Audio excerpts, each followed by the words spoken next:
Assalamualaikum warahmatullahi wabarakatuh. Halo semuanya, jumpa lagi di channel aku, Arjen Niswa.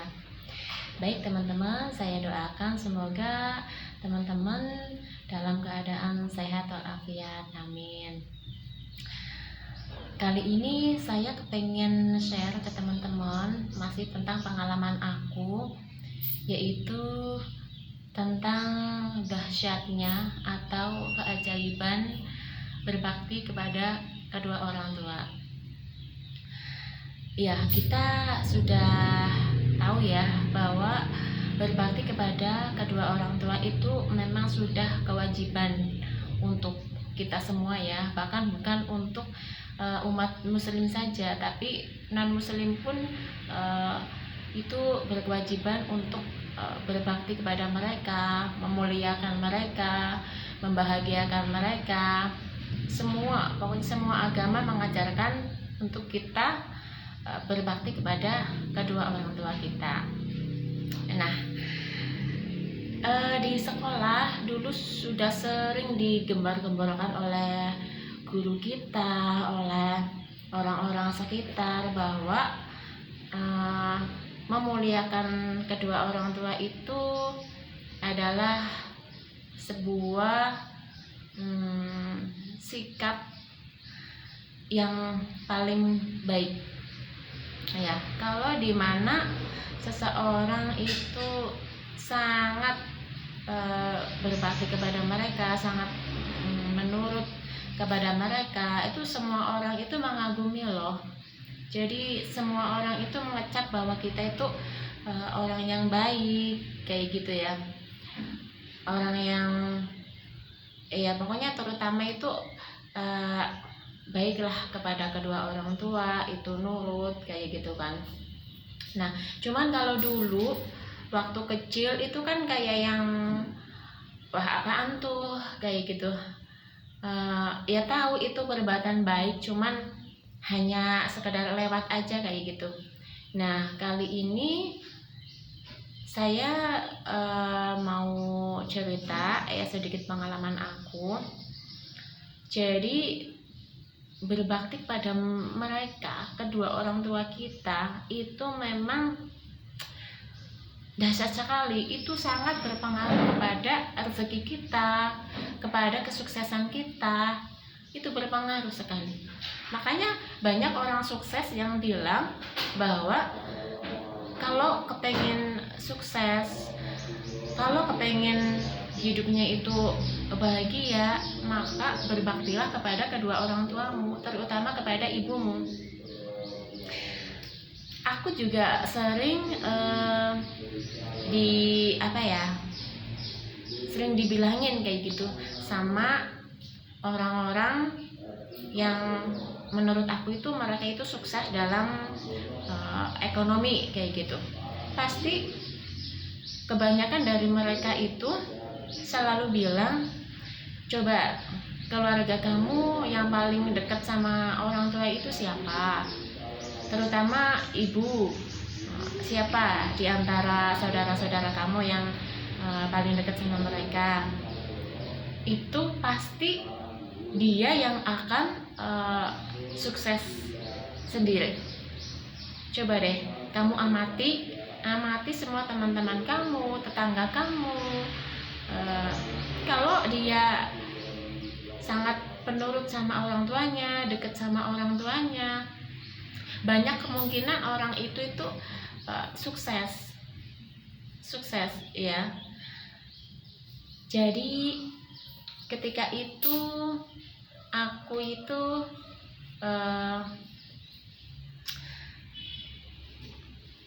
hanya punya niatan kayak gitu ya, bahwa ya Allah, aku kepengen banget membahagiakan kedua orang tuaku. Ya Allah, aku kepengen membuat mereka itu senang. Cuma ya aku nggak tahu bagaimana caranya kayak gitu. Aku punya niatan seperti itu, dan yang aku lakukan adalah ya mungkin ya cara membahagiakan kedua orang tua kita itu ya terutama sikap kita gitu ya, sikap kita itu kepada mereka baik. Cuman yang terlebih lagi kan kita ya kepengen lah memberikan sesuatu kepada mereka, kepengen menyenangkan mereka kayak gitu, yang memberi hadiah kepada mereka kayak gitu kan. Nah, aku merasa aku itu belum bisa gitu loh. Aku nggak punya apa-apa, aku nggak punya uang untuk mengasih kepada mereka, nggak punya hadiah untuk kukasihkan kepada mereka. Jadi aku hanya bisa mendoakan mereka kayak gitu. Kebetulan aku itu tempatnya jauh ya sama orang tua. Rumah kita itu lumayan jauh, beda kota. Yang aku lakukan yaitu setiap habis sholat aku tuh selalu mendoakan mereka, selalu mengirim hadiah Fatihah kepada mereka berdua kayak gitu. Karena hanya itu yang bisa aku lakukan saat itu kayak gitu ya. Ya udah, minimal aku mau mendoakan mereka, meskipun saya belum bisa mengasih sesuatu kepada mereka. Minimalnya aku dalam sehari semalam minimal 5 kali aku mendoakan mereka, kirim hadiah Fatihah kepada mereka. Nah, itu yang aku lakukan setiap hari. Nah, ketika itu bapak aku itu kan mau pergi ibadah haji. Nah, terus beliau minta sama aku untuk menunggui rumahnya gitu. Soalnya rumahnya kosong. Bapak aku itu tinggal sama kakak aku, dan bapak aku sama kakak aku itu berangkat bareng, berangkat pergi haji bareng gitu. Jadi rumahnya kosong. Mereka menyuruh aku untuk menjaga rumahnya. Terus yang satu lagi, bapak aku itu punya usaha tempe ya. Karena ibadah haji itu kan memerlukan waktu yang lama, minimal 40 harian kayak gitu. Nah, bapak aku itu takut kalau nanti usaha tempenya berhenti selama 40 hari, itu kan lama ya. Takutnya bapak aku kehilangan pelanggan gitu. Jadi pelanggannya berpindah ke penjual yang lain kayak gitu. Bapak aku tuh takut. Terus beliau menyuruh aku untuk meneruskan usaha tempenya. Jadi saya disuruh ganti jual tempe di situ di pelanggannya bapak gitu. Nah, aku tuh yang gimana ya, sebenarnya sih aku mau ya, aku mau, malah seneng kayak gitulah. Oh, aku bisa bantu bapak ya, ternyata aku bisa mengasih ya sedikit tenaga aku untuk memberi sesuatu kepada bapak berupa mengganti usaha tempenya.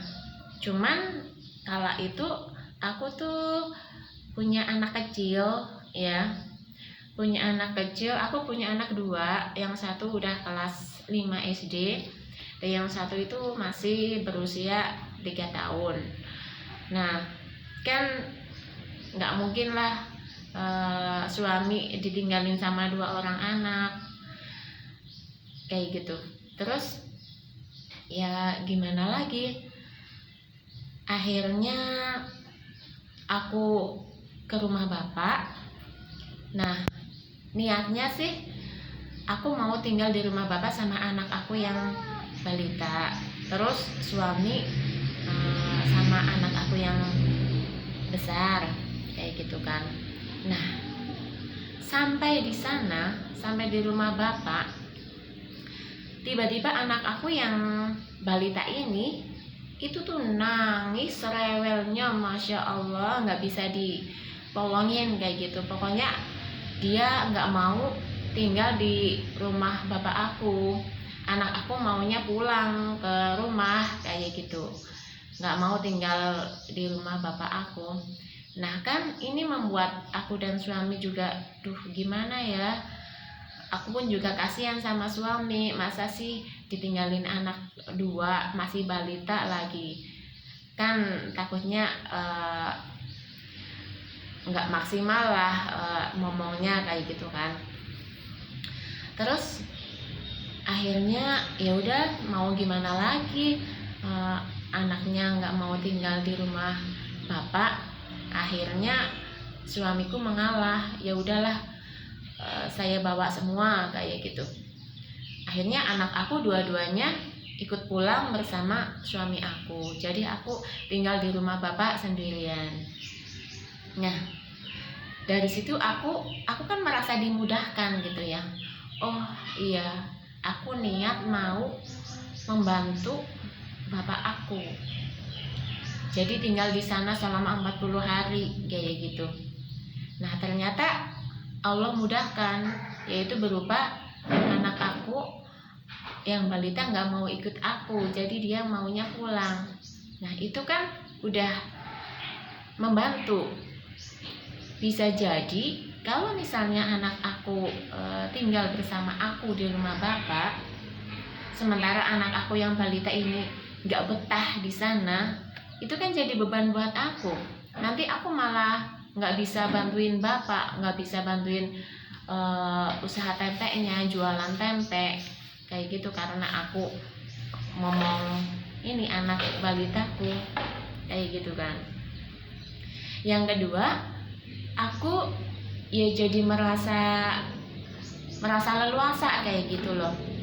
Aku tinggal di rumah bapak, nggak menekan anak aku yang memang nggak betah tinggal di rumah bapak aku. Terus aku bisa dengan leluasa membuat tempe dan menjualnya tanpa diganggu sama anak kayak gitu. Nah, terus yang ketiganya, alhamdulillah selama saya menjual tempe di rumah bapak, alhamdulillah penjualan bagus, penjualan baik. Jadi setiap hari habis terus. Terus bapak aku juga berpesan, nanti itu hasil tempenya buat kamu ya. Terus bapak masih punya modal setengah, masih punya modal 50%, itu dipakai aja, hasilnya buat kamu semua kayak gitu. Nah, alhamdulillah dari penjualan tempe tersebut saya mendapatkan banyak uang yang saya itu nggak menyangka sebelumnya bahwa aku akan mendapatkan uang segitu banyaknya kayak gitu. Menurut aku banyak ya. Jadi dari hasil tempe itu saya bisa mengirim ke suami di rumah. Terus saya bisa membeli sesuatu yang saya mau, dan itu lebihnya juga masih banyak kayak gitu. Nah, dari situ aku tuh merasa aku tuh mendapatkan kemudahan banget. Aku mendapatkan banyak sekali kemudahan kayak gitu loh. Dari yang awalnya aku hanya niat kepengen membahagiakan kedua orang tuaku. Yang kedua, aku mendoakan mereka setiap hari kayak gitu. Itu ya menurut aku ya memang sesuatu yang ajaib kayak gitu loh. Aku mendapatkan kemudahan, mendapatkan uang banyak. Dari hasil uang tersebut aku bisa melunasi utang, yang saat itu aku punya utang dan aku punya pikiran, duh ya Allah, gimana caranya aku melunasi utang sementara aku dan suami nggak kerja kayak gitu. Dan aku juga sudah ditagih sama yang aku utangin. Ternyata Allah mudahkan dengan satu cara itu. Dengan satu cara itu aku bisa melunasi utang, aku mendapatkan banyak uang, dan aku bisa membelikan sesuatu untuk anak. Terlebih dari itu aku memiliki uang yang lebih kayak gitu. Sampai bapak aku pulang, alhamdulillah semuanya dimudahkan. Di perjalanan Bapak lancar, ibadahnya juga lancar, Bapak sehat, alhamdulillah semuanya sehat. Aku merasa dibantu sekali sama Allah. Aku merasa ini ada kaitannya dengan niat aku yang pengen membahagiakan kedua orang tua aku. Ada kaitannya dengan doa yang terus aku panjatkan setiap hari kepada mereka. Kayak gitu. Jadi memang nggak ada sia-sianya gitu loh. Nggak ada sia-sianya kita itu mendoakan orang tua, mendoakan orang lain. Nggak ada sia-sianya. Semuanya akan kembali kepada diri kita.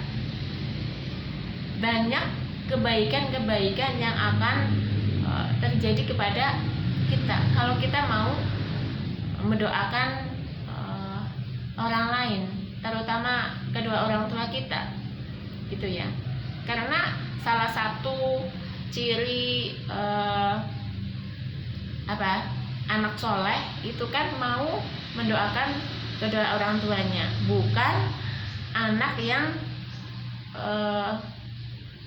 memberikan sesuatu kepada orang tuanya. Itu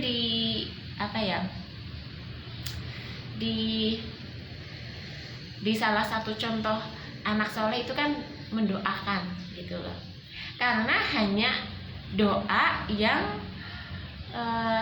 sesuatu yang paling ringan untuk kita beri kayak gitu.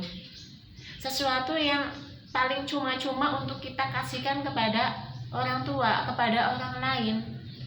Hanya doa. Kalau misalnya kita punya materi sih nggak apa-apa, kita punya sesuatu yang bisa untuk kita berikan kepada orang tua, nggak apa-apa, itu malah lebih baik. Tapi minimalnya kita itu mau mendoakan mereka gitu loh. Iya. Doa, karena doa itu bisa merubah keadaan. Doa itu senjatanya orang mukmin. Jadi kalau kita merasa kita itu lemah, kita merasa nggak punya apa-apa, kita nggak punya sesuatu yang bisa kita beri kepada orang lain, masih ada satu senjata yang sangat ampuh yang bisa kita beri kepada orang lain, yaitu doa. Doa terbaik kita berikan kepada mereka. Minimalnya doa. Jadi jangan khawatir, jangan merasa diri kita itu lemah. Wah, aku nggak punya apa-apa nih, aku kepengen sedekah sih, tapi aku nggak punya uang untuk aku kasih. Aku juga nggak bisa bantu tenaga untuk membantu mereka. Aku nggak punya ilmu untuk aku berikan kepada orang lain. Tapi masih ada doa yang bisa kita berikan kepada orang lain. Percaya teman-teman, mendoakan kedua orang tua itu sangat-sangat powerful. Mendoakan kedua orang tua itu adalah doa yang mustajab, doa yang tak pernah putus walaupun mereka sudah tiada. Maka masih ada satu yang masih kita berikan kepada mereka, yaitu doa. Makanya jangan pernah putus berdoa apapun, ya, terutama doa untuk kedua orang tua kita. Kita nggak punya uang untuk kita sedekahkan kepada orang lain, kita nggak punya uang untuk membahagiakan orang lain, tapi kita masih punya doa yang bisa kita berikan kepada orang lain. Kita punya doa yang bisa kita panjatkan untuk membahagiakan kedua orang tua kita. Mungkin banyak sekali orang-orang yang menganggap kita itu remeh. Banyak sekali orang tua yang menganggap anak-anaknya ini nggak berguna kayak gitu. Tapi kalau teman-teman teman-teman percaya kalau teman-teman mau, kita itu punya doa yang bisa kita panjatkan kepada Tuhan. Kita punya doa yang bisa kita berikan kepada kedua orang tua kita. Kita masih punya senjata doa untuk memberikan kepada orang lain, untuk kita sedekahkan. Kita punya doa, teman-teman.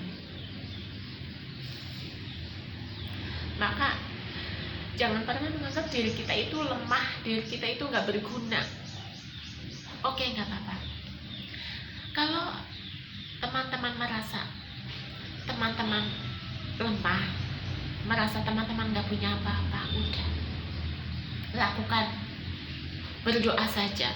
Berdoa untuk diri kita sendiri, berdoa untuk kedua orang tua kita, dan berdoa untuk orang lain. Doakan mereka, doakan yang terbaik untuk mereka, karena doa itu akan kembali kepada diri kita.